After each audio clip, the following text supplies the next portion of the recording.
Constitución Política de los Estados Unidos Mexicanos que reforma la de 5 de febrero de 1857. El presente documento tiene como fuente la página oficial de la Cámara de Diputados de la Federación Mexicana en su sección de texto vigente. Artículo 21.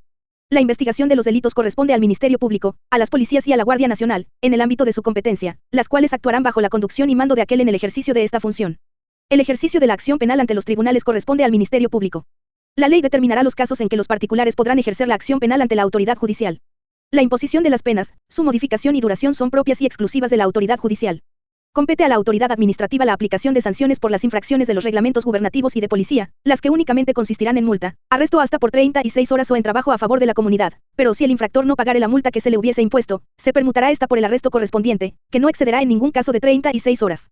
Si el infractor de los reglamentos gubernativos y de policía fuese jornalero, obrero o trabajador, no podrá ser sancionado con multa mayor del importe de su jornal o salario de un día. Tratándose de trabajadores no asalariados, la multa que se imponga por infracción de los reglamentos gubernativos y de policía, no excederá del equivalente a un día de su ingreso. El Ministerio Público podrá considerar criterios de oportunidad para el ejercicio de la acción penal, en los supuestos y condiciones que fije la ley. El Ejecutivo Federal podrá, con la aprobación del Senado en cada caso, reconocer la jurisdicción de la Corte Penal Internacional. La seguridad pública es una función del Estado a cargo de la Federación, las entidades federativas y los municipios, cuyos fines son salvaguardar la vida, las libertades, la integridad y el patrimonio de las personas, así como contribuir a la generación y preservación del orden público y la paz social, de conformidad con lo previsto en esta Constitución y las leyes en la materia. La seguridad pública comprende la prevención, investigación y persecución de los delitos, así como la sanción de las infracciones administrativas, en los términos de la ley, en las respectivas competencias que esta Constitución señala. La actuación de las instituciones de seguridad pública se regirá por los principios de legalidad, objetividad, eficiencia, profesionalismo, honradez y respeto a los derechos humanos reconocidos en esta Constitución. Las instituciones de seguridad pública serán disciplinadas, profesionales y de carácter civil. El Ministerio Público y las instituciones policiales de los tres órdenes de gobierno, incluida la Guardia Nacional, deben coordinarse entre sí para cumplir los fines de la seguridad pública y conformarán el Sistema Nacional de Seguridad Pública, que estará sujeto a las siguientes bases mínimas. A. La regulación de la selección, ingreso, formación, permanencia, evaluación, reconocimiento y certificación de los integrantes de las instituciones de seguridad pública. La operación y desarrollo de estas acciones será competencia de la Federación, las entidades federativas y los municipios en el ámbito de sus respectivas atribuciones. B. El establecimiento de un Sistema Nacional de Información en Seguridad Pública a cargo de la Federación al que ésta, las entidades federativas y los municipios, a través de las dependencias responsables de la seguridad pública, proporcionarán la información de que dispongan en la materia, conforme a la ley. El sistema contendrá también las bases de datos criminalísticos y de personal para las instituciones de seguridad pública. Ninguna persona podrá ingresar a las instituciones de seguridad pública si no ha sido debidamente certificada y registrada en el sistema. C. La formulación de políticas públicas tendientes a prevenir la comisión de delitos. D. Se determinará la participación de la comunidad que coadyuvará, entre otros, en los procesos de evaluación de las políticas de prevención del delito así como de las instituciones de seguridad pública. E. Los fondos de ayuda federal para la seguridad pública, a nivel nacional serán aportados a las entidades federativas y municipios para ser destinados exclusivamente a estos fines. La Federación contará con la Guardia Nacional, Fuerza de Seguridad Pública, profesional, de carácter permanente e integrada por personal militar con formación policial, dependiente de la Secretaría del Ramo de Defensa Nacional, para ejecutar la Estrategia Nacional de Seguridad Pública en el ámbito de su competencia. Los fines de la Guardia Nacional son los señalados en el párrafo 9 de este artículo, la coordinación y colaboración con las entidades federativas y municipios, así como la salvaguarda de los bienes y recursos de la nación. La ley determinará la estructura orgánica y de dirección de la Guardia Nacional. La Secretaría del Ramo de Seguridad Pública formulará la Estrategia Nacional de Seguridad Pública, y los programas, políticas y acciones respectivos. La formación y el desempeño de los integrantes de la Guardia Nacional y de las demás instituciones policiales se regirán por una doctrina policial fundada en el servicio a la sociedad, la disciplina, el respeto a los derechos humanos, al imperio de la ley, al mando superior, y en lo conducente a la perspectiva de género. Artículo 22. Quedan prohibidas las penas de muerte, de mutilación, de infamia, la marca, los azotes, los palos, el tormento de cualquier especie, la multa excesiva, la confiscación de bienes y cualesquiera otras penas inusitadas y trascendentales. Toda pena deberá ser proporcional al delito que sancione y al bien jurídico afectado. No se considerará confiscación la aplicación de bienes de una persona cuando sea decretada para el pago de multas o impuestos, ni cuando la decrete la autoridad judicial para el pago de responsabilidad civil derivada de la comisión de un delito. Tampoco se considerará confiscación el decomiso que ordene la autoridad judicial de los bienes en caso de enriquecimiento ilícito, la aplicación a favor del Estado de bienes asegurados que causen abandono, ni de aquellos bienes cuyo dominio se declare extinto en sentencia. La acción de extinción de dominio se ejercitará por el Ministerio Público a través de un procedimiento jurisdiccional de naturaleza civil y autónomo del penal.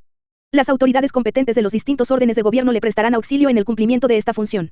La ley establecerá los mecanismos para que las autoridades administren los bienes sujetos al proceso de extinción de dominio, incluidos sus productos, rendimientos, frutos y accesorios, para que la autoridad lleve a cabo su disposición, uso, usufructo, enajenación y monetización, atendiendo al interés público, y defina con criterios de oportunidad el destino y, en su caso, la destrucción de los mismos.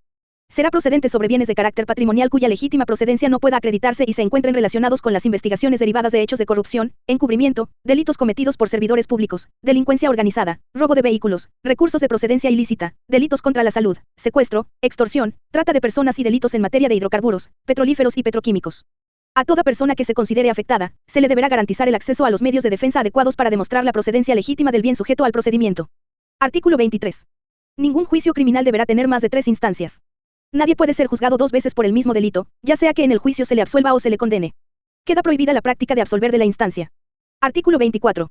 Toda persona tiene derecho a la libertad de convicciones éticas, de conciencia y de religión, y a tener o adoptar, en su caso, la de su agrado. Esta libertad incluye el derecho de participar, individual o colectivamente, tanto en público como en privado, en las ceremonias, devociones o actos del culto respectivo, siempre que no constituyan un delito o falta penados por la ley. Nadie podrá utilizar los actos públicos de expresión de esta libertad con fines políticos, de proselitismo o de propaganda política. El Congreso no puede dictar leyes que establezcan o prohíban religión alguna. Los actos religiosos de culto público se celebrarán ordinariamente en los templos. Los que extraordinariamente se celebren fuera de estos se sujetarán a la ley reglamentaria. Artículo 25. Corresponde al Estado la Rectoría del Desarrollo Nacional para garantizar que éste sea integral y sustentable, que fortalezca la soberanía de la nación y su régimen democrático y que, mediante la competitividad, el fomento del crecimiento económico y el empleo y una más justa distribución del ingreso y la riqueza, permita el pleno ejercicio de la libertad y la dignidad de los individuos, grupos y clases sociales, cuya seguridad protege esta Constitución. La competitividad se entenderá como el conjunto de condiciones necesarias para generar un mayor crecimiento económico, promoviendo la inversión y la generación de empleo. El Estado velará por la estabilidad de las finanzas públicas y del sistema financiero para coadyuvar a generar condiciones favorables para el crecimiento económico y el empleo. El Plan Nacional de Desarrollo y los planes estatales y municipales deberán observar dicho principio. El Estado planeará, conducirá, coordinará y orientará la actividad económica nacional, y llevará al cabo la regulación y fomento de las actividades que demande el interés general en el marco de libertades que otorga esta Constitución.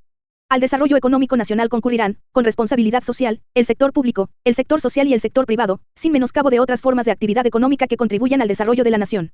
El sector público tendrá a su cargo, de manera exclusiva, las áreas estratégicas que se señalan en el artículo 28, párrafo 4 de la Constitución, manteniendo siempre el gobierno federal la propiedad y el control sobre los organismos y empresas productivas del Estado que en su caso se establezcan.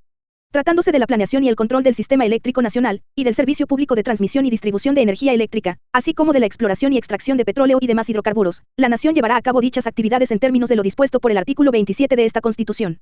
Asimismo podrá participar por sí o con los sectores social y privado, de acuerdo con la ley, para impulsar y organizar las áreas prioritarias del desarrollo.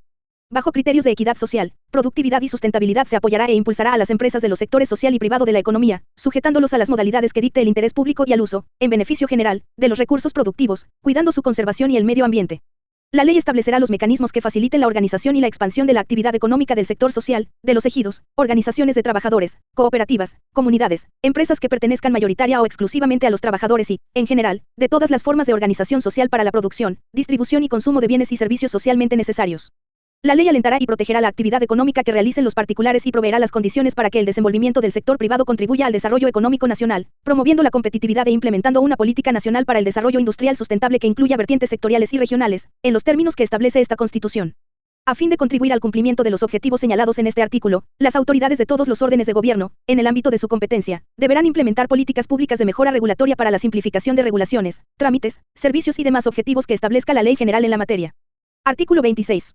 El Estado organizará un sistema de planeación democrática del desarrollo nacional que imprima solidez, dinamismo, competitividad, permanencia y equidad al crecimiento de la economía para la independencia y la democratización política, social y cultural de la nación. Los fines del proyecto nacional contenidos en esta Constitución determinarán los objetivos de la planeación. La planeación será democrática y deliberativa. Mediante los mecanismos de participación que establezca la ley, recogerá las aspiraciones y demandas de la sociedad para incorporarlas al plan y los programas de desarrollo. Habrá un Plan Nacional de Desarrollo al que se sujetarán obligatoriamente los programas de la Administración Pública Federal. La ley facultará al Ejecutivo para que establezca los procedimientos de participación y consulta popular en el Sistema Nacional de Planeación Democrática, y los criterios para la formulación, instrumentación, control y evaluación del plan y los programas de desarrollo. En el Sistema de Planeación Democrática y Deliberativa, el Congreso de la Unión tendrá la intervención que señale la ley. B. El Estado contará con un Sistema Nacional de Información Estadística y Geográfica cuyos datos serán considerados oficiales. Para la Federación, las entidades federativas, los municipios y las demarcaciones territoriales de la Ciudad de México, los datos contenidos en el sistema serán de uso obligatorio en los términos que establezca la ley. La responsabilidad de normar y coordinar dicho sistema estará a cargo de un organismo con autonomía técnica y de gestión, personalidad jurídica y patrimonio propios, con las facultades necesarias para regular la captación, procesamiento y publicación de la información que se genere y proveerá su observancia. El organismo tendrá una junta de gobierno integrada por 5 miembros, uno de los cuales fungirá como presidente de esta y del propio organismo. Serán designados por el presidente de la República con la aprobación de la Cámara de Senadores o en sus recesos por la Comisión Permanente del Congreso de la Unión. La ley establecerá las bases de organización y funcionamiento del Sistema Nacional de Información Estadística y Geográfica, de acuerdo con los principios de accesibilidad a la información, transparencia, objetividad e independencia. Las obligaciones y supuestos denominados en unidades de medida y actualización se considerarán de monto determinado y se solventarán entregando su equivalente en moneda nacional. C. El Estado contará con un Consejo Nacional de Evaluación de la Política de Desarrollo Social, que será un órgano autónomo, con personalidad jurídica y patrimonio propios, a cargo de la medición de la pobreza y de la evaluación de los programas, objetivos, metas y acciones de la política de desarrollo social, así como de emitir recomendaciones en los términos que disponga la ley. El Consejo Nacional de Evaluación de la Política de Desarrollo Social estará integrado por un presidente y 6 consejeros que deberán ser ciudadanos mexicanos de reconocido prestigio en los sectores privado y social, así como en los ámbitos académico y profesional, tener experiencia mínima de 10 años en materia de desarrollo social, y no pertenecer a algún partido político o haber sido candidato a ocupar un cargo público de elección popular. Serán nombrados, bajo el procedimiento que determine la ley, por el voto de las 2/3 partes de los miembros presentes de la Cámara de Diputados. El nombramiento podrá ser objetado por el presidente de la República en un plazo de 10 días hábiles y, si no lo hiciere, ocupará el cargo de consejero la persona nombrada por la Cámara de Diputados. Cada 4 años serán sustituidos los 2 consejeros de mayor antigüedad en el cargo, salvo que fuesen propuestos y ratificados para un segundo periodo. El presidente del Consejo Nacional de Evaluación de la Política de Desarrollo Social será elegido en los mismos términos del párrafo anterior. Durará en su encargo 5 años, podrá ser reelecto por una sola vez y solo podrá ser removido de sus funciones en los términos del título 4 de esta Constitución. El presidente del Consejo Nacional de Evaluación de la Política de Desarrollo Social presentará anualmente a los poderes de la Unión un informe de actividades. Comparecerá ante las cámaras del Congreso en los términos que disponga la ley. De 10 años en materia de desarrollo social, y no pertenecer a algún partido político o haber sido candidato a ocupar un cargo público de elección popular. El presidente del Consejo Nacional de Evaluación de la Política de Desarrollo Social presentará anualmente a los poderes de la Unión un informe de actividades. Comparecerá ante las cámaras del Congreso en los términos que disponga la ley. Artículo 27. La propiedad de las tierras y aguas comprendidas dentro de los límites del territorio nacional, corresponde originariamente a la nación, la cual ha tenido y tiene el derecho de transmitir el dominio de ellas a los particulares, constituyendo la propiedad privada. Las expropiaciones solo podrán hacerse por causa de utilidad pública y mediante indemnización. La nación tendrá en todo tiempo el derecho de imponer a la propiedad privada las modalidades que dicte el interés público, así como el de regular, en beneficio social, el aprovechamiento de los elementos naturales susceptibles de apropiación, con objeto de hacer una distribución equitativa de la riqueza pública, cuidar de su conservación, lograr el desarrollo equilibrado del país y el mejoramiento de las condiciones de vida de la población rural y urbana. En consecuencia, se dictarán las medidas necesarias para ordenar los asentamientos humanos y establecer adecuadas provisiones, usos, reservas y destinos de tierras, aguas y bosques, a efecto de ejecutar obras públicas y de planear y regular la fundación, conservación, mejoramiento y crecimiento de los centros de población, para preservar y restaurar el equilibrio ecológico, para el fraccionamiento de los latifundios, para disponer, en los términos de la ley reglamentaria, la organización y explotación colectiva de los ejidos y comunidades, para el desarrollo de la pequeña propiedad rural, para el fomento de la agricultura, de la ganadería, de la silvicultura y de las demás actividades económicas en el medio rural, y para evitar la destrucción de los elementos naturales y los daños que la propiedad pueda sufrir en perjuicio de la sociedad. Corresponde a la nación el dominio directo de todos los recursos naturales de la plataforma continental y los zócalos submarinos de las islas, de todos los minerales o sustancias que en vetas, mantos, masas o yacimientos, constituyen depósitos cuya naturaleza sea distinta de los componentes de los terrenos, tales como los minerales de los que se extraigan metales y metaloides utilizados en la industria, los yacimientos de piedras preciosas, de sal de gema y las salinas formadas directamente por las aguas marinas, los productos derivados de la descomposición de las rocas, cuando su explotación necesite trabajos subterráneos, los yacimientos minerales u orgánicos de materias susceptibles de ser utilizadas como fertilizantes, los combustibles minerales sólidos, el petróleo y todos los carburos de hidrógeno sólidos, líquidos o gaseosos, y el espacio situado sobre el territorio nacional, en la extensión y términos que fije el derecho internacional. Son propiedad de la nación las aguas de los mares territoriales en la extensión y términos que fije el derecho internacional, las aguas marinas interiores, las de las lagunas y esteros que se comuniquen permanente o intermitentemente con el mar, las de los lagos interiores de formación natural que estén ligados directamente a corrientes constantes, las de los ríos y sus afluentes directos o indirectos, desde el punto del cauce en que se inicien las primeras aguas permanentes, intermitentes o torrenciales, hasta su desembocadura en el mar, lagos, lagunas o esteros de propiedad nacional, las de las corrientes constantes o intermitentes y sus afluentes directos o indirectos, cuando el cauce de aquellas en toda su extensión o en parte de ellas, sirva de límite al territorio nacional o a 2 entidades federativas, o cuando pase de una entidad federativa a otra o cruce la línea divisoria de la República, la de los lagos, lagunas o esteros cuyos vasos, zonas o riberas estén cruzadas por líneas divisorias de 2 o más entidades o entre la República y un país vecino, o cuando el límite de las riberas sirva de lindero entre 2 entidades federativas o a la República con un país vecino, las de los manantiales que broten en las playas, zonas marítimas, cauces, vasos o riberas de los lagos, lagunas o esteros de propiedad nacional, y las que se extraigan de las minas, y los cauces, lechos o riberas de los lagos y corrientes interiores en la extensión que fija la ley. Las aguas del subsuelo pueden ser libremente alumbradas mediante obras artificiales y apropiarse por el dueño del terreno, pero cuando lo exija el interés público o se afecten otros aprovechamientos, el Ejecutivo Federal podrá reglamentar su extracción y utilización y aún establecer zonas vedadas, al igual que para las demás aguas de propiedad nacional. Cualesquiera otras aguas no incluidas en la enumeración anterior, se considerarán como parte integrante de la propiedad de los terrenos por los que corran o en los que se encuentren sus depósitos, pero si se localizaren en 2 o más predios, el aprovechamiento de estas aguas se considerará de utilidad pública, y quedará sujeto a las disposiciones que dicten las entidades federativas. En los casos a que se refieren los dos párrafos anteriores, el dominio de la nación es inalienable e imprescriptible y la explotación, el uso o el aprovechamiento de los recursos de que se trata, por los particulares o por sociedades constituidas conforme a las leyes mexicanas, no podrá realizarse sino mediante concesiones, otorgadas por el Ejecutivo Federal, de acuerdo con las reglas y condiciones que establezcan las leyes, salvo en radiodifusión y telecomunicaciones, que serán otorgadas por el Instituto Federal de Telecomunicaciones. Las normas legales relativas a obras o trabajos de explotación de los minerales y sustancias a que se refiere el párrafo cuarto, regularán la ejecución y comprobación de los que se efectúen o deban efectuarse a partir de su vigencia, independientemente de la fecha de otorgamiento de las concesiones, y su inobservancia dará lugar a la cancelación de estas. El gobierno federal tiene la facultad de establecer reservas nacionales y suprimirlas. Las declaratorias correspondientes se harán por el Ejecutivo en los casos y condiciones que las leyes prevean. Tratándose de minerales radiactivos no se otorgarán concesiones. Corresponde exclusivamente a la nación la planeación y el control del sistema eléctrico nacional, así como el servicio público de transmisión y distribución de energía eléctrica. En estas actividades no se otorgarán concesiones, sin perjuicio de que el Estado pueda celebrar contratos con particulares en los términos que establezcan las leyes, mismas que determinarán la forma en que los particulares podrán participar en las demás actividades de la industria eléctrica. Tratándose del petróleo y de los hidrocarburos sólidos, líquidos o gaseosos, en el subsuelo, la propiedad de la nación es inalienable e imprescriptible y no se otorgarán concesiones. Con el propósito de obtener ingresos para el Estado que contribuyan al desarrollo de largo plazo de la nación, esta llevará a cabo las actividades de exploración y extracción del petróleo y demás hidrocarburos mediante asignaciones a empresas productivas del Estado o a través de contratos con estas o con particulares, en los términos de la ley reglamentaria. Para cumplir con el objeto de dichas asignaciones o contratos, las empresas productivas del Estado podrán contratar con particulares. En cualquier caso, los hidrocarburos en el subsuelo son propiedad de la nación y así deberá afirmarse en las asignaciones o contratos. Corresponde también a la nación el aprovechamiento de los combustibles nucleares para la generación de energía nuclear y la regulación de sus aplicaciones en otros propósitos. El uso de la energía nuclear solo podrá tener fines pacíficos. La nación ejerce en una zona económica exclusiva situada fuera del mar territorial y adyacente a este, los derechos de soberanía y las jurisdicciones que determinen las leyes del Congreso. La zona económica exclusiva se extenderá a 200 millas náuticas, medidas a partir de la línea de base desde la cual se mide el mar territorial. En aquellos casos en que esa extensión produzca superposición con las zonas económicas exclusivas de otros estados, la delimitación de las respectivas zonas se hará en la medida en que resulte necesario, mediante acuerdo con estos estados. La capacidad para adquirir el dominio de las tierras y aguas de la nación, se regirá por las siguientes prescripciones. 1. Solo los mexicanos por nacimiento o por naturalización y las sociedades mexicanas tienen derecho para adquirir el dominio de las tierras, aguas y sus accesiones o para obtener concesiones de explotación de minas o aguas. El Estado podrá conceder el mismo derecho a los extranjeros, siempre que convengan ante la Secretaría de Relaciones en considerarse como nacionales respecto de dichos bienes y en no invocar por lo mismo la protección de sus gobiernos por lo que se refiere a aquellos, bajo la pena, en caso de faltar al convenio, de perder en beneficio de la nación, los bienes que hubieren adquirido en virtud del mismo. En una faja de 100 kilómetros a lo largo de las fronteras y de 50 en las playas, por ningún motivo podrán los extranjeros adquirir el dominio directo sobre tierras y aguas. El Estado, de acuerdo con los intereses públicos internos y los principios de reciprocidad, podrá, a juicio de la Secretaría de Relaciones, conceder autorización a los estados extranjeros para que adquieran, en el lugar permanente de la residencia de los poderes federales, la propiedad privada de bienes inmuebles necesarios para el servicio directo de sus embajadas o legaciones.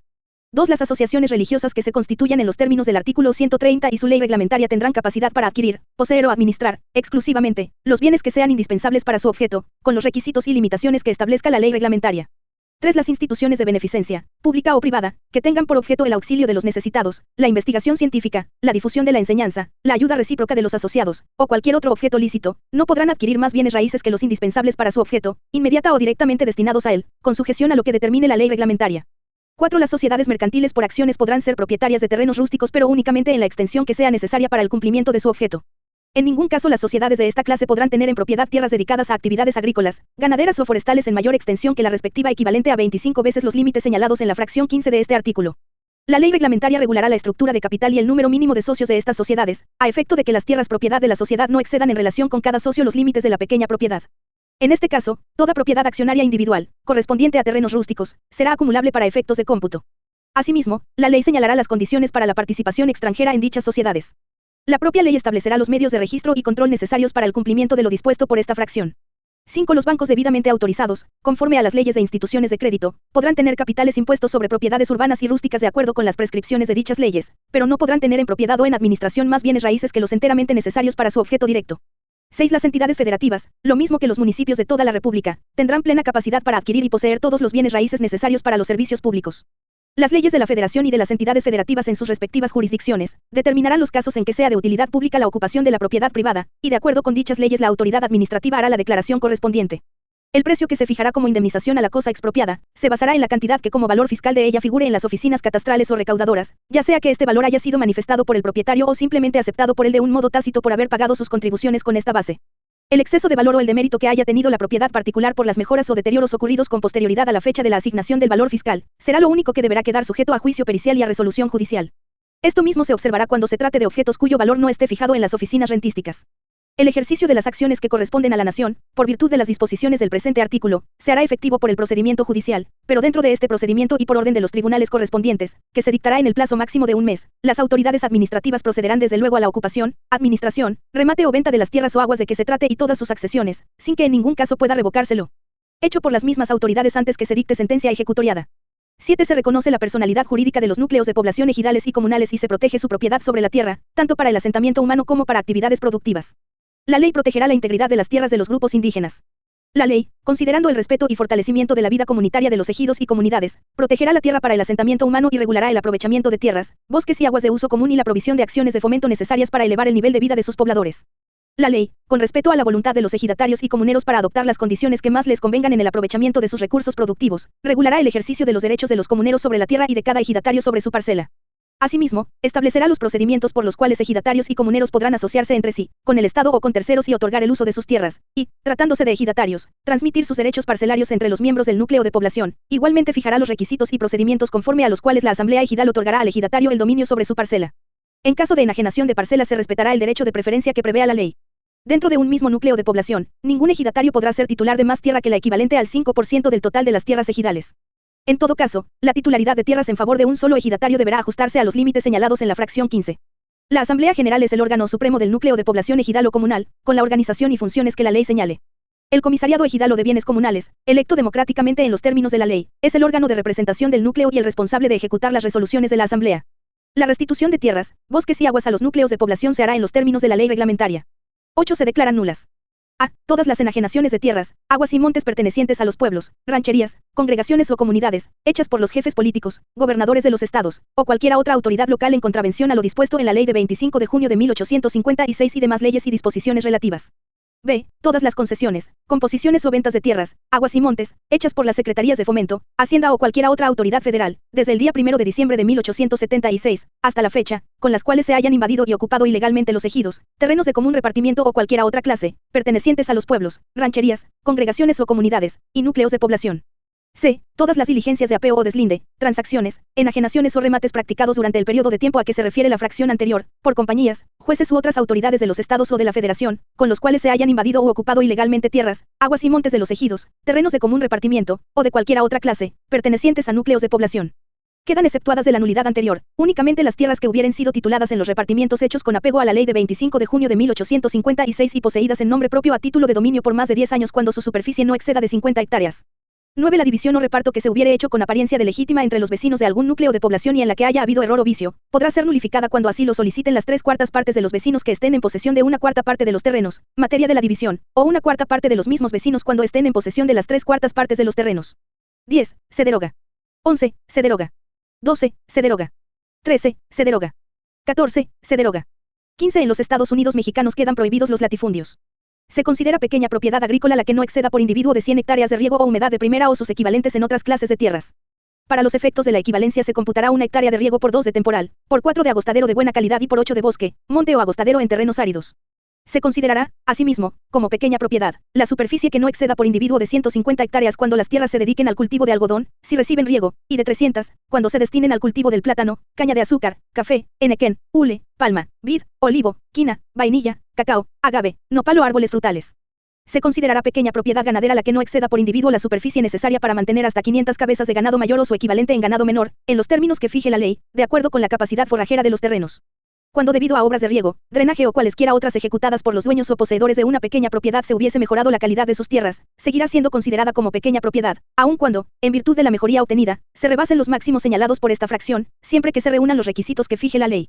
Cuando dentro de una pequeña propiedad ganadera se realicen mejoras en sus tierras y éstas se destinen a usos agrícolas, la superficie utilizada para este fin no podrá exceder, según el caso, los límites a que se refieren los párrafos segundo y tercero de esta fracción que correspondan a la calidad que hubieran tenido dichas tierras antes de la mejora. 16. Se deroga. 17. El Congreso de la Unión y las legislaturas de los estados, en sus respectivas jurisdicciones, expedirán leyes que establezcan los procedimientos para el fraccionamiento y enajenación de las extensiones que llegaren a exceder los límites señalados en las fracciones 4 y 15 de este artículo. El excedente deberá ser fraccionado y enajenado por el propietario dentro del plazo de un año contado a partir de la notificación correspondiente. Si transcurrido el plazo el excedente no se ha enajenado, la venta deberá hacerse mediante pública almoneda. En igualdad de condiciones, se respetará el derecho de preferencia que prevea la ley reglamentaria. Las leyes locales organizarán el patrimonio de familia, determinando los bienes que deben constituirlo, sobre la base de que será inalienable y no estará sujeto a embargo ni a gravamen ninguno. 18. Se declaran irrevocables todos los contratos y concesiones hechas por los gobiernos anteriores desde el año de 1876, que hayan traído por consecuencia el acaparamiento de tierras, aguas y riquezas naturales de la nación, por una sola persona o sociedad, y se faculta al Ejecutivo de la Unión para declararlos nulos cuando impliquen perjuicios graves para el interés público. 19. Con base en esta Constitución, el Estado dispondrá las medidas para la expedita y honesta impartición de la justicia agraria, con objeto de garantizar la seguridad jurídica en la tenencia de la tierra ejidal, comunal y de la pequeña propiedad, y apoyará la asesoría legal de los campesinos. Son de jurisdicción federal todas las cuestiones que por límites de terrenos ejidales y comunales, cualquiera que sea el origen de estos, se hallen pendientes o se susciten entre dos o más núcleos de población, así como las relacionadas con la tenencia de la tierra de los ejidos y comunidades. Para estos efectos y, en general, para la administración de justicia agraria, la ley instituirá tribunales dotados de autonomía y plena jurisdicción, integrados por magistrados propuestos por el Ejecutivo Federal y designados por la Cámara de Senadores o, en los recesos de esta, por la Comisión Permanente. La ley establecerá un órgano para la procuración de justicia agraria. 20. El Estado promoverá las condiciones para el desarrollo rural integral, con el propósito de generar empleo y garantizar a la población campesina el bienestar y su participación e incorporación en el desarrollo nacional, y fomentará la actividad agropecuaria y forestal para el óptimo uso de la tierra, con obras de infraestructura, insumos, créditos, servicios de capacitación y asistencia técnica. Asimismo, expedirá la legislación reglamentaria para planear y organizar la producción agropecuaria, su industrialización y comercialización, considerándolas de interés público. El desarrollo rural integral y sustentable a que se refiere el párrafo anterior, también tendrá entre sus fines que el Estado garantice el abasto suficiente y oportuno de los alimentos básicos que la ley establezca. Artículo 28. En los Estados Unidos mexicanos quedan prohibidos los monopolios, las prácticas monopólicas, los estancos, las condonaciones de impuestos y las exenciones de impuestos en los términos y condiciones que fijan las leyes. El mismo tratamiento se dará a las prohibiciones a título de protección a la industria. En consecuencia, la ley castigará severamente, y las autoridades perseguirán con eficacia, toda concentración o acaparamiento en una o pocas manos de artículos de consumo necesario y que tenga por objeto obtener el alza de los precios, todo acuerdo, procedimiento o combinación de los productores, industriales, comerciantes o empresarios de servicios, que de cualquier manera hagan, para evitar la libre concurrencia o la competencia entre sí o para obligar a los consumidores a pagar precios exagerados y, en general, todo lo que constituya una ventaja exclusiva indebida a favor de una o varias personas determinadas y con perjuicio del público en general o de alguna clase social. Las leyes fijarán bases para que se señalen precios máximos a los artículos, materias o productos que se consideren necesarios para la economía nacional o el consumo popular, así como para imponer modalidades a la organización de la distribución de esos artículos, materias o productos, a fin de evitar que intermediaciones innecesarias o excesivas provoquen insuficiencia en el abasto, así como el alza de precios. La ley protegerá a los consumidores y propiciará su organización para el mejor cuidado de sus intereses. No constituirán monopolios las funciones que el Estado ejerza de manera exclusiva en las siguientes áreas estratégicas: correos, telégrafos y radiotelegrafía, minerales radiactivos y generación de energía nuclear, la planeación y el control del sistema eléctrico nacional, así como el servicio público de transmisión y distribución de energía eléctrica, y la exploración y extracción del petróleo y de los demás hidrocarburos, en los términos de los párrafos sexto y séptimo del artículo 27 de esta Constitución, respectivamente, así como las actividades que expresamente señalen las leyes que expida el Congreso de la Unión. La comunicación vía satélite y los ferrocarriles son áreas prioritarias para el desarrollo nacional en los términos del artículo 25 de esta Constitución. El Estado, al ejercer en ella su rectoría, protegerá la seguridad y la soberanía de la nación, y al otorgar concesiones o permisos mantendrá o establecerá el dominio de las respectivas vías de comunicación de acuerdo con las leyes de la materia. El Estado contará con los organismos y empresas que requiera para el eficaz manejo de las áreas estratégicas a su cargo y en las actividades de carácter prioritario donde, de acuerdo con las leyes, participe por sí o con los sectores social y privado. El Estado tendrá un banco central que será autónomo en el ejercicio de sus funciones y en su administración. Su objetivo prioritario será procurar la estabilidad del poder adquisitivo de la moneda nacional, fortaleciendo con ello la rectoría del desarrollo nacional que corresponde al Estado. Ninguna autoridad podrá ordenar al banco conceder financiamiento. El Estado contará con un fideicomiso público denominado Fondo Mexicano del Petróleo para la Estabilización y el Desarrollo, cuya institución fiduciaria será el Banco Central y tendrá por objeto, en los términos que establezca la ley, recibir, administrar y distribuir los ingresos derivados de las asignaciones y contratos a que se refiere el párrafo séptimo del artículo 27 de esta Constitución, con excepción de los impuestos. No constituyen monopolios las funciones que el Estado ejerza de manera exclusiva, a través del Banco Central en las áreas estratégicas de acuñación de moneda y emisión de billetes. El Banco Central, en los términos que establezcan las leyes y con la intervención que corresponda a las autoridades competentes, regulará los cambios, así como la intermediación y los servicios financieros, contando con las atribuciones de autoridad necesarias para llevar a cabo dicha regulación y proveer a su observancia.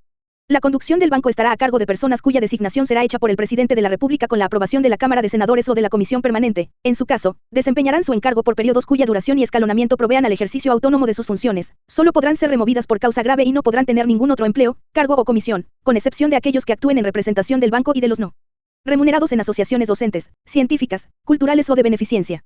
Las personas encargadas de la conducción del Banco Central podrán ser sujetos de juicio político conforme a lo dispuesto por el artículo 110 de esta Constitución.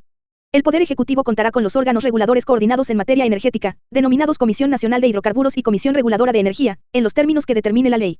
No constituyen monopolios las asociaciones de trabajadores formadas para proteger sus propios intereses y las asociaciones o sociedades cooperativas de productores para que, en defensa de sus intereses o del interés general, vendan directamente en los mercados extranjeros los productos nacionales o industriales que sean la principal fuente de riqueza de la región en que se produzcan o que no sean artículos de primera necesidad, siempre que dichas asociaciones estén bajo vigilancia o amparo del Gobierno federal o de las entidades federativas, y previa autorización que al efecto se obtenga de las legislaturas respectivas en cada caso. Las mismas legislaturas, por sí o a propuesta del Ejecutivo, podrán derogar, cuando así lo exijan las necesidades públicas, las autorizaciones concedidas para la formación de las asociaciones de que se trata. Tampoco constituyen monopolios los privilegios que por determinado tiempo se concedan a los autores y artistas para la producción de sus obras y los que para el uso exclusivo de sus inventos, se otorguen a los inventores y perfeccionadores de alguna mejora. El Estado, sujetándose a las leyes, podrá en casos de interés general, concesionar la prestación de servicios públicos o la explotación, uso y aprovechamiento de bienes de dominio de la Federación, salvo las excepciones que las mismas prevengan.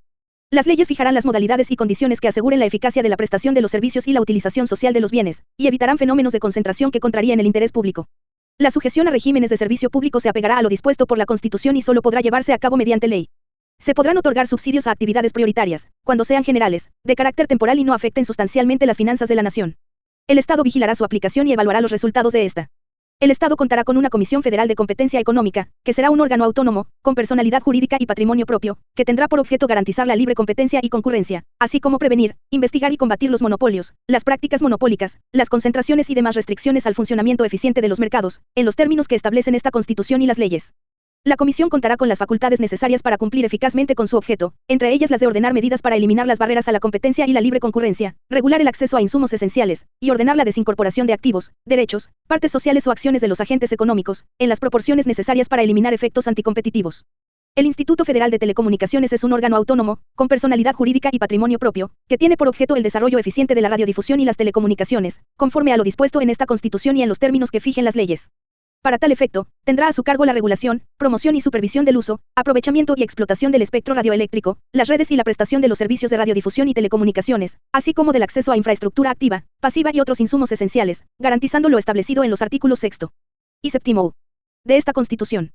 El Instituto Federal de Telecomunicaciones será también la autoridad en materia de competencia económica de los sectores de radiodifusión y telecomunicaciones, por lo que en estos ejercerá en forma exclusiva las facultades que este artículo y las leyes establecen para la Comisión Federal de Competencia Económica y regulará de forma asimétrica a los participantes en estos mercados con el objeto de eliminar eficazmente las barreras a la competencia y la libre concurrencia, impondrá límites a la concentración nacional y regional de frecuencias, al concesionamiento y a la propiedad cruzada que controle varios medios de comunicación que sean concesionarios de radiodifusión y telecomunicaciones que sirvan a un mismo mercado o zona de cobertura geográfica, y ordenará la desincorporación de activos, derechos o partes necesarias para asegurar el cumplimiento de estos límites, garantizando lo dispuesto en los artículos 6 y 7 de esta Constitución.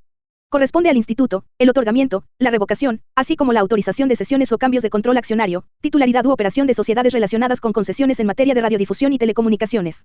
El Instituto notificará al secretario del ramo previo a su determinación, quien podrá emitir una opinión técnica. Las concesiones podrán ser para uso comercial, público, privado y social que incluyen las comunitarias y las indígenas, las que se sujetarán, de acuerdo con sus fines, a los principios establecidos en los artículos 2, 3, 6 y 7 de esta Constitución. El Instituto fijará el monto de las contraprestaciones por el otorgamiento de las concesiones, así como por la autorización de servicios vinculados a estas, previa opinión de la autoridad hacendaria. Las opiniones a que se refiere este párrafo no serán vinculantes y deberán emitirse en un plazo no mayor de 30 días. Transcurrido dicho plazo sin que se emitan las opiniones, el Instituto continuará los trámites correspondientes. Las concesiones del espectro radioeléctrico serán otorgadas mediante licitación pública, a fin de asegurar la máxima concurrencia, previniendo fenómenos de concentración que contrarían el interés público y asegurando el menor precio de los servicios al usuario final. En ningún caso el factor determinante para definir al ganador de la licitación será meramente económico. Las concesiones para uso público y social serán sin fines de lucro y se otorgarán bajo el mecanismo de asignación directa conforme a lo previsto por la ley y en condiciones que garanticen la transparencia del procedimiento. El Instituto Federal de Telecomunicaciones llevará un registro público de concesiones. La ley establecerá un esquema efectivo de sanciones que señale como causal de revocación del título de concesión, entre otras, el incumplimiento de las resoluciones que hayan quedado firmes en casos de conductas vinculadas con prácticas monopólicas. En la revocación de las concesiones, el Instituto dará aviso previo al Ejecutivo Federal a fin de que éste ejerza, en su caso, las atribuciones necesarias que garanticen la continuidad en la prestación del servicio. El Instituto Federal de Telecomunicaciones garantizará que el Gobierno federal cuente con las concesiones necesarias para el ejercicio de sus funciones. La Comisión Federal de Competencia Económica y el Instituto Federal de Telecomunicaciones serán independientes en sus decisiones y funcionamiento, profesionales en su desempeño e imparciales en sus actuaciones, y se regirán conforme a lo siguiente. 1. Dictarán sus resoluciones con plena independencia. 2. Ejercerán su presupuesto de forma autónoma. La Cámara de Diputados garantizará la suficiencia presupuestal a fin de permitirles el ejercicio eficaz y oportuno de sus competencias. 3. Emitirán su propio estatuto orgánico, mediante un sistema de votación por mayoría calificada. 4. Podrán emitir disposiciones administrativas de carácter general exclusivamente para el cumplimiento de su función regulatoria en el sector de su competencia. 5. Las leyes garantizarán, dentro de cada organismo, la separación entre la autoridad que conoce de la etapa de investigación y la que resuelve en los procedimientos que se sustancien en forma de juicio. 6. Los órganos de gobierno deberán cumplir con los principios de transparencia y acceso a la información.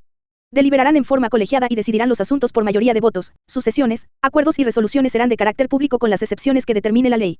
7. Las normas generales, actos u omisiones de la Comisión Federal de Competencia Económica y del Instituto Federal de Telecomunicaciones podrán ser impugnados únicamente mediante el juicio de amparo indirecto y no serán objeto de suspensión. Solamente en los casos en que la Comisión Federal de Competencia Económica imponga multas o la desincorporación de activos, derechos, partes sociales o acciones, estas se ejecutarán hasta que se resuelva el juicio de amparo que, en su caso, se promueva. Cuando se trate de resoluciones de dichos organismos emanadas de un procedimiento seguido en forma de juicio, solo podrá impugnarse la que ponga fin al mismo por violaciones cometidas en la resolución o durante el procedimiento. Las normas generales aplicadas durante el procedimiento solo podrán reclamarse en el amparo promovido contra la resolución referida. Los juicios de amparo serán sustanciados por jueces y tribunales especializados en los términos del artículo 94 de esta Constitución. En ningún caso se admitirán recursos ordinarios o constitucionales contra actos intraprocesales. 8. Los titulares de los órganos presentarán anualmente un programa de trabajo y trimestralmente un informe de actividades a los poderes ejecutivo y legislativo de la Unión. Comparecerán ante la Cámara de Senadores anualmente y ante las cámaras del Congreso en términos del artículo 93 de esta Constitución. El Ejecutivo Federal podrá solicitar a cualquiera de las cámaras la comparecencia de los titulares ante estas. 9. Las leyes promoverán para estos órganos la transparencia gubernamental bajo principios de gobierno digital y datos abiertos. 10. La retribución que perciban los comisionados deberá ajustarse a lo previsto en el artículo 127 de esta Constitución. 11. Los comisionados de los órganos podrán ser removidos de su cargo por las 2/3 partes de los miembros presentes del Senado de la República, por falta grave en el ejercicio de sus funciones, en los términos que disponga la ley. 12. Cada órgano contará con un órgano interno de control, cuyo titular será designado por las 2/3 partes de los miembros presentes de la Cámara de Diputados, en los términos que disponga la ley. Los órganos de gobierno, tanto de la Comisión Federal de Competencia Económica como del Instituto Federal de Telecomunicaciones, se integrarán por 7 comisionados, incluyendo el comisionado presidente, designados en forma escalonada a propuesta del Ejecutivo Federal con la ratificación del Senado. El presidente de cada uno de los órganos será nombrado por la Cámara de Senadores de entre los comisionados, por el voto de las 2/3 partes de los miembros presentes, por un periodo de 4 años, renovable por una sola ocasión. Cuando la designación recaiga en un comisionado que concluya su encargo antes de dicho periodo, desempeñará la presidencia solo por el tiempo que falte para concluir su encargo como comisionado. Los comisionados deberán cumplir los siguientes requisitos. 1. Ser ciudadano mexicano por nacimiento y estar en pleno goce de sus derechos civiles y políticos. 2. Ser mayor de 35 años. 3. Gozar de buena reputación y no haber sido condenado por delito doloso que amerite pena de prisión por más de un año. 4. Poseer título profesional. 5. Haberse desempeñado, cuando menos 3 años, en forma destacada en actividades profesionales, de servicio público o académicas sustancialmente relacionadas con materias afines a las de competencia económica, radiodifusión o telecomunicaciones, según corresponda. 6. Acreditar, en los términos de este precepto, los conocimientos técnicos necesarios para el ejercicio del cargo. 7. No haber sido secretario de Estado, fiscal general de la República, senador, diputado federal o local, gobernador de algún estado o jefe de gobierno de la Ciudad de México, durante el año previo a su nombramiento. 8. En la Comisión Federal de Competencia Económica, no haber ocupado, en los últimos 3 años, ningún empleo, cargo o función directiva en las empresas que hayan estado sujetas a alguno de los procedimientos sancionatorios que sustancia el citado órgano.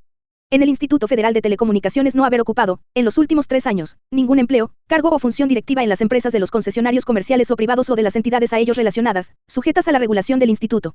Los comisionados se abstendrán de desempeñar cualquier otro empleo, trabajo o comisión públicos o privados, con excepción de los cargos docentes, estarán impedidos para conocer asuntos en que tengan interés directo o indirecto, en los términos que la ley determine, y serán sujetos del régimen de responsabilidades del título 4 de esta Constitución y de juicio político. La ley regulará las modalidades conforme a las cuales los comisionados podrán establecer contacto para tratar asuntos de su competencia con personas que representen los intereses de los agentes económicos regulados. Los comisionados durarán en su encargo 9 años y por ningún motivo podrán desempeñar nuevamente ese cargo.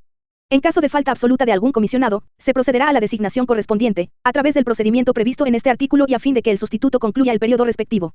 Los aspirantes a ser designados como comisionados acreditarán el cumplimiento de los requisitos señalados en los números anteriores, ante un comité de evaluación integrado por los titulares del Banco de México, el Instituto Nacional para la Evaluación de la Educación y el Instituto Nacional de Estadística y Geografía. Para tales efectos, el comité de evaluación instalará sus sesiones cada que tenga lugar una vacante de comisionado, decidirá por mayoría de votos y será presidido por el titular de la entidad con mayor antigüedad en el cargo, quien tendrá voto de calidad. El comité emitirá una convocatoria pública para cubrir la vacante. Verificará el cumplimiento, por parte de los aspirantes, de los requisitos contenidos en el presente artículo y, a quienes los hayan satisfecho, aplicará un examen de conocimientos en la materia. El procedimiento deberá observar los principios de transparencia, publicidad y máxima concurrencia. Para la formulación del examen de conocimientos, el comité de evaluación deberá considerar la opinión de cuando menos 2 instituciones de educación superior y seguirá las mejores prácticas en la materia. El comité de evaluación, por cada vacante, enviará al Ejecutivo una lista con un mínimo de 3 y un máximo de 5 aspirantes, que hubieran obtenido las calificaciones aprobatorias más altas. En el caso de no completarse el número mínimo de aspirantes se emitirá una nueva convocatoria. El Ejecutivo seleccionará de entre esos aspirantes, al candidato que propondrá para su ratificación al Senado. La ratificación se hará por el voto de las 2/3 de los miembros del Senado presentes, dentro del plazo improrrogable de 30 días naturales a partir de la presentación de la propuesta. En los recesos, la Comisión Permanente convocará desde luego al Senado. En caso de que la Cámara de Senadores rechace al candidato propuesto por el Ejecutivo, el presidente de la República someterá una nueva propuesta, en los términos del párrafo anterior. Este procedimiento se repetirá las veces que sea necesario si se producen nuevos rechazos hasta que solo quede un aspirante aprobado por el Comité de Evaluación, quien será designado comisionado directamente por el Ejecutivo. Todos los actos del proceso de selección y designación de los comisionados son inatacables. Artículo 29. En los casos de invasión, perturbación grave de la paz pública, o de cualquier otro que ponga a la sociedad en grave peligro o conflicto, solamente el presidente de los Estados Unidos mexicanos, con la aprobación del Congreso de la Unión o de la Comisión Permanente cuando aquel no estuviere reunido, podrá restringir o suspender en todo el país o en lugar determinado el ejercicio de los derechos y las garantías que fuesen obstáculo para hacer frente, rápida y fácilmente a la situación, pero deberá hacerlo por un tiempo limitado, por medio de prevenciones generales y sin que la restricción o suspensión se contraiga a determinada persona. Si la restricción o suspensión tuviese lugar hallándose el Congreso reunido, este concederá las autorizaciones que estime necesarias para que el Ejecutivo haga frente a la situación, pero si se verificase en tiempo de receso, se convocará de inmediato al Congreso para que las acuerde. En los decretos que se expidan, no podrá restringirse ni suspenderse el ejercicio de los derechos a la no discriminación, al reconocimiento de la personalidad jurídica, a la vida, a la integridad personal, a la protección a la familia, al nombre, a la nacionalidad, los derechos de la niñez, los derechos políticos, las libertades de pensamiento, conciencia y de profesar creencia religiosa alguna, el principio de legalidad y retroactividad, la prohibición de la pena de muerte, la prohibición de la esclavitud y la servidumbre, la prohibición de la desaparición forzada y la tortura, ni las garantías judiciales indispensables para la protección de tales derechos. La restricción o suspensión del ejercicio de los derechos y garantías debe estar fundada y motivada en los términos establecidos por esta Constitución y ser proporcional al peligro a que se hace frente, observando en todo momento los principios de legalidad, racionalidad, proclamación, publicidad y no discriminación. Cuando se ponga fin a la restricción o suspensión del ejercicio de los derechos y garantías, bien sea por cumplirse el plazo o porque así lo decrete el Congreso, todas las medidas legales y administrativas adoptadas durante su vigencia quedarán sin efecto de forma inmediata. El Ejecutivo no podrá hacer observaciones al decreto mediante el cual el Congreso revoque la restricción o suspensión.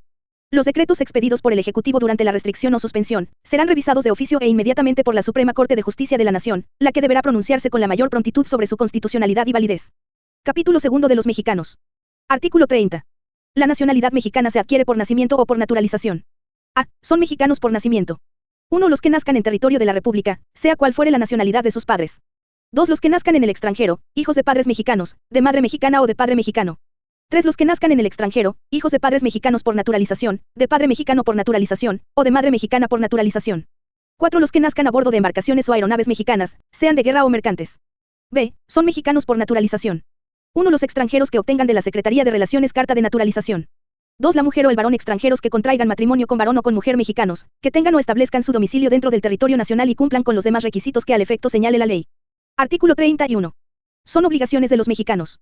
1. Ser responsables de que sus hijas, hijos o pupilos menores de 18 años concurran a las escuelas, para recibir la educación obligatoria y, en su caso, reciban la militar, en los términos que establezca la ley, así como participar en su proceso educativo, al revisar su progreso y desempeño, velando siempre por su bienestar y desarrollo.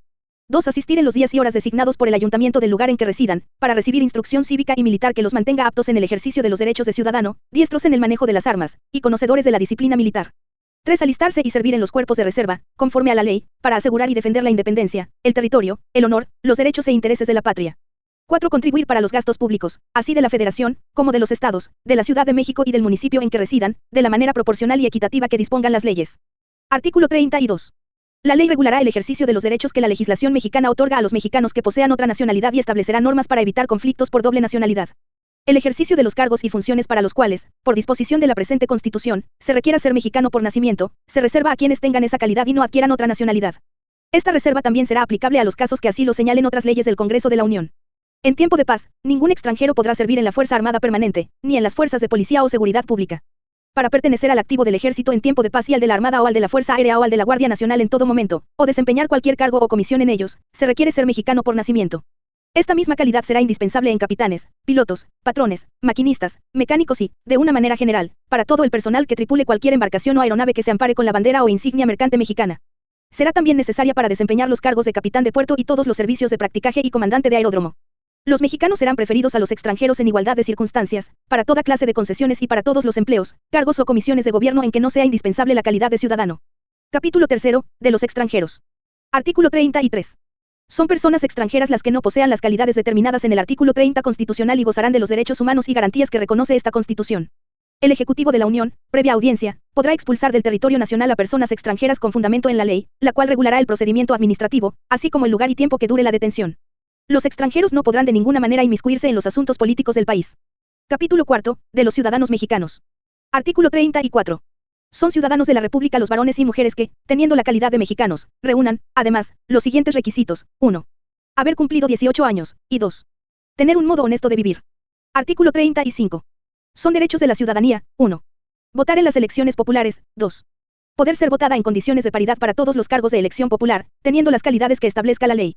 El derecho de solicitar el registro de candidatos y candidatas ante la autoridad electoral corresponde a los partidos políticos, así como a los ciudadanos y las ciudadanas que soliciten su registro de manera independiente y cumplan con los requisitos, condiciones y términos que determine la legislación. 3.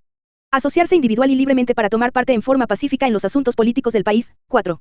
Tomar las armas en la Fuerza Armada Permanente o en los cuerpos de reserva, para la defensa de la República y de sus instituciones, en los términos que prescriben las leyes. 5. Ejercer en toda clase de negocios el derecho de petición. 6. Poder ser nombrado para cualquier empleo o comisión del servicio público, teniendo las calidades que establezca la ley. 7. Iniciar leyes, en los términos y con los requisitos que señalen esta Constitución y la ley del Congreso. El Instituto Nacional Electoral tendrá las facultades que en esta materia le otorgue la ley. 8. Votar en las consultas populares sobre temas de trascendencia nacional o regional, las que se sujetarán a lo siguiente. 1. Serán convocadas por el Congreso de la Unión a petición de a. El Presidente de la República, b. El equivalente al 33% de los integrantes de cualquiera de las cámaras del Congreso de la Unión, o c. Para el caso de las consultas populares de temas de trascendencia nacional, los ciudadanos, en un número equivalente, al menos, al 2% de los inscritos en la lista nominal de electores, en los términos que determine la ley. Para el caso de las consultas populares de temas de trascendencia regional competencia de la Federación, los ciudadanos de una o más entidades federativas, en un número equivalente, al menos, al 2% de los inscritos en la lista nominal de electores de la entidad o entidades federativas que correspondan, en los términos que determine la ley. Con excepción de las hipótesis previstas en el inciso C, anterior, la petición deberá ser aprobada por la mayoría de cada Cámara del Congreso de la Unión. 2. Cuando la participación total corresponda, al menos, al 40% de los ciudadanos inscritos en la lista nominal de electores, el resultado será vinculatorio para los poderes ejecutivo y legislativo federales y para las autoridades competentes. 3. No podrán ser objeto de consulta popular la restricción de los derechos humanos reconocidos por esta Constitución y en los tratados internacionales de los que el Estado mexicano sea parte, ni las garantías para su protección, los principios consagrados en el artículo 40 de la misma, la permanencia o continuidad en el cargo de los servidores públicos de elección popular, la materia electoral, el sistema financiero, ingresos, gastos y el presupuesto de egresos de la Federación, las obras de infraestructura en ejecución, la seguridad nacional y la organización, funcionamiento y disciplina de la Fuerza Armada Permanente. La Suprema Corte de Justicia de la Nación resolverá, previo a la convocatoria que realice el Congreso de la Unión, sobre la constitucionalidad de la materia de la consulta. 4. El Instituto Nacional Electoral tendrá a su cargo, en forma directa, la verificación del requisito establecido en el inciso C, del apartado 1 de la presente fracción, así como la organización, difusión, desarrollo, cómputo y declaración de resultados. El Instituto promoverá la participación de los ciudadanos en las consultas populares y será la única instancia a cargo de la difusión de las mismas. La promoción deberá ser imparcial y de ninguna manera podrá estar dirigida a influir en las preferencias de la ciudadanía, sino que deberá enfocarse en promover la discusión informada y la reflexión de los ciudadanos. Ninguna otra persona física o moral, sea a título propio o por cuenta de terceros, podrá contratar propaganda en radio y televisión dirigida a influir en la opinión de los ciudadanos sobre las consultas populares. Durante el tiempo que comprende el proceso de consulta popular, desde la convocatoria y hasta la conclusión de la jornada, deberá suspenderse la difusión en los medios de comunicación de toda propaganda gubernamental de cualquier orden de gobierno, salvo aquellas que tengan como fin difundir campañas de información de las autoridades electorales, las relativas a los servicios educativos y de salud, o las necesarias para la protección civil en casos de emergencia. 5. Las consultas populares convocadas conforme a la presente fracción, se realizarán el primer domingo de agosto. 6. Las resoluciones del Instituto Nacional Electoral podrán ser impugnadas en los términos de lo dispuesto en la fracción sexta del artículo 41, así como de la fracción 3 del artículo 99 de esta Constitución. 7. Las leyes establecerán lo conducente para hacer efectivo lo dispuesto en la presente fracción. 9. Participar en los procesos de revocación de mandato. El que se refiere a la revocación de mandato del Presidente de la República, se llevará a cabo conforme a lo siguiente. 1. Será convocado por el Instituto Nacional Electoral a petición de los ciudadanos y ciudadanas, en un número equivalente, al menos, al 3% de los inscritos en la lista nominal de electores, siempre y cuando en la solicitud correspondan a por lo menos 17 entidades federativas y que representen, como mínimo, el 3% de la lista nominal de electores de cada una de ellas. El Instituto, dentro de los siguientes 30 días a que se reciba la solicitud, verificará el requisito establecido en el párrafo anterior y emitirá inmediatamente la convocatoria al proceso para la revocación de mandato. 2. Se podrá solicitar en una sola ocasión y durante los 3 meses posteriores a la conclusión del tercer año del periodo constitucional. Los ciudadanos y ciudadanas podrán recabar firmas para la solicitud de revocación de mandato durante el mes previo a la fecha prevista en el párrafo anterior. El Instituto emitirá, a partir de esta fecha, los formatos y medios para la recopilación de firmas, así como los lineamientos para las actividades relacionadas. 3. Se realizará mediante votación libre, directa y secreta de ciudadanos y ciudadanas inscritos en la lista nominal, el domingo siguiente a los 90 días posteriores a la convocatoria y en fecha no coincidente con las jornadas electorales, federal o locales. 4. Para que el proceso de revocación de mandato sea válido deberá haber una participación de, por lo menos, el 40% de las personas inscritas en la lista nominal de electores. La revocación de mandato solo procederá por mayoría absoluta. 5. El Instituto Nacional Electoral tendrá a su cargo, en forma directa, la organización, desarrollo y cómputo de la votación. Emitirá los resultados de los procesos de revocación de mandato del titular del Poder Ejecutivo Federal, los cuales podrán ser impugnados ante la Sala Superior del Tribunal Electoral del Poder Judicial de la Federación, en los términos de lo dispuesto en la fracción sexta del artículo 41, así como en la fracción 3 del artículo 99. 6. La Sala Superior del Tribunal Electoral del Poder Judicial de la Federación realizará el cómputo final del proceso de revocación de mandato, una vez resueltas las impugnaciones que se hubieren interpuesto. En su caso, emitirá la declaratoria de revocación y se estará a lo dispuesto en el artículo 84. 7. Queda prohibido el uso de recursos públicos para la recolección de firmas, así como con fines de promoción y propaganda relacionados con los procesos de revocación de mandato. El Instituto y los organismos públicos locales, según corresponda, promoverán la participación ciudadana y serán la única instancia a cargo de la difusión de los mismos. La promoción será objetiva, imparcial y con fines informativos. Ninguna otra persona física o moral, sea a título propio o por cuenta de terceros, podrá contratar propaganda en radio y televisión dirigida a influir en la opinión de los ciudadanos y ciudadanas. Durante el tiempo que comprende el proceso de revocación de mandato, desde la convocatoria y hasta la conclusión de la jornada, deberá suspenderse la difusión en los medios de comunicación de toda propaganda gubernamental de cualquier orden de gobierno. Los poderes públicos, los órganos autónomos, las dependencias y entidades de la administración pública y cualquier otro ente de los 3 órdenes de gobierno, solo podrán difundir las campañas de información relativas a los servicios educativos y de salud o las necesarias para la protección civil.